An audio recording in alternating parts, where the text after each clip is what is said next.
Now, knowing yourself is essential for progress, and understanding where you are and where you want to be is extremely important. So collecting baseline data, where are you right now? What do you know about yourself? And what can you do to accurately predict, to the best of your ability, where you will end up or what you might run into? So I wrote this out first, so I don't take a whole lot of time to write it during the video. So, number one, the reason why you want to collect baseline data is to understand, the future comparison. So, boom, this is where I am right now. My heart is not in the best condition. I have cholesterol. I can't do a push-up, can't do a pull-up, blah, blah, blah, so on and so on. Understanding that so you can compare it in the future is important. So collecting that data, okay, what is your health like? What is your current state of health?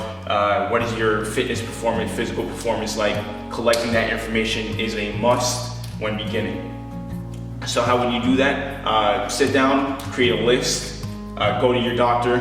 Number one, have your doctor do an assessment on you.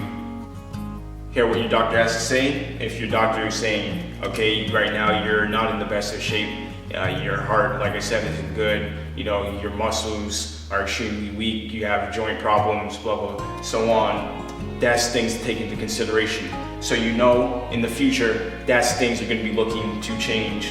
And then when you meet up maybe with the personal trainer and do an assessment elsewhere for your physical performance, that is how you would collect data for that. You can't do a push-up, you can't go a minute without running out of breath at low intensity.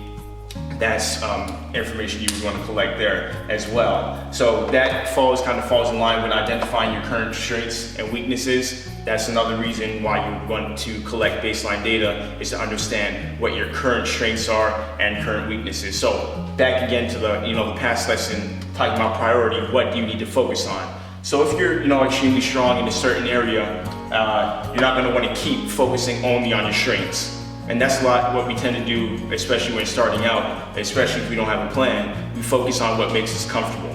We go into the gym. If running is, we're like, oh man, I hate cardio, I'm not gonna run at all. Then you're gonna focus on, where you're strong at. Maybe it's, doing push-ups, and you only do push-ups every time you get lazy and you don't feel like doing an exercise. Your first resort is going to be a push-up. And that's not creating structural balance. So identifying what is your current strength and current weakness.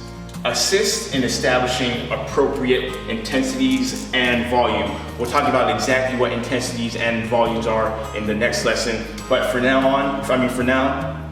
I'm just going to talk about what you're looking to identify when collecting baseline data. So it does help in assisting and establishing what type of intensity should you be putting into your plan and the amount of volume. Obviously, you don't want to go too far too fast. That's going to end up in injury. You're not going to see the progress that you're looking to do because your body is being damaged beyond what it's capable of. And you don't give your body adequate time to repair. Injuries set you back. You don't want to be putting yourself at risk for injury. So you must establish the appropriate volume and intensity when beginning. You don't want to overdo it, and you don't want to do too little to the fact where you're not making any type of gains at all. So it should be pushing you just enough, and doing that assessment, collecting data will help you identify what is the appropriate intensity and volume for you. Identify long and short-term goals. This should be up here, number one. Goal setting is everything. If you don't have a goal, you're just going. You don't know if you're making progress. You don't know if you're falling behind. That's not where you want to be doing. Identify a long and short-term goal. So the long-term goal, maybe it should be one major thing. That's what I like to do. But put one major thing, a goal. That my major goal is longevity and wellness. So although doing all this crazy, nice, cool-looking stuff, that's cool and all. But that was never really my goal. My goal is living long, living healthy. I don't want to be spending the last 10 years of my life bedridden, definitely not. So I'm not gonna take all these supplements and all these steroids and stuff at the expense of my longevity, my long-term goal, longevity and wellness. Short-term goals. So short-term goals, you break up your long-term goals into shorter goals, smaller goals that you could attack on a daily. So if you know you have a long-term goal of, let's say something like a human flag. So you know you want to do that.